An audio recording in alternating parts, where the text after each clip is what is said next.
বিহার জঙ্গলে তুমি কতদিন ধরে ডাকাতি করছো? ডাকাতি করতে তোমার ভয় লাগে না? এই জঙ্গলে কি কোনো বাঘ ফাঘ আছে?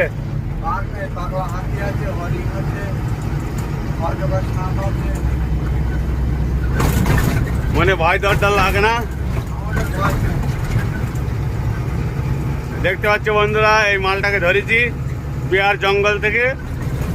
গাড়ির সামনে থালা ফেলেছিল, তো আমাদের পেছনে 2-3খানা গাড়ি ছিল, তো মালটাকে পাকড়াও করেছি। এখন জেলে দেবো মালটাকে।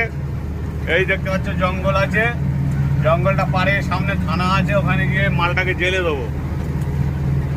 এখন তুমি জেলে যাবে, তোমার ভয় করছে না? ভয় ডর লাগে না?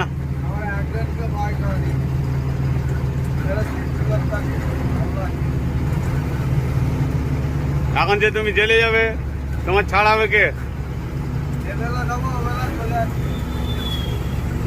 আমাদের এত প্রেসার। আচ্ছা, ভিডিওটা তাহলে আমি শেয়ার করে দিই। দেখতেই পাচ্ছ বন্ধু, এই হলো বিহার জঙ্গল। তো মালটাকে পাকড়াও করলাম, বললো আমাদের কোনো ভয় ডর নেই, আমরা এবেলা ঢুকি ওবেলা বার হই পুলিশের হাতের থেকে। তার মানে দেখতেই পাচ্ছ পুলিশ কতটা এ করছে। আমরা এখন যাচ্ছিলাম বিহার, পাটনা যাচ্ছিলাম। পাটনা যাওয়ার পথে এই মালটাকে রাত্রের বেলা পাকড়াও করলাম।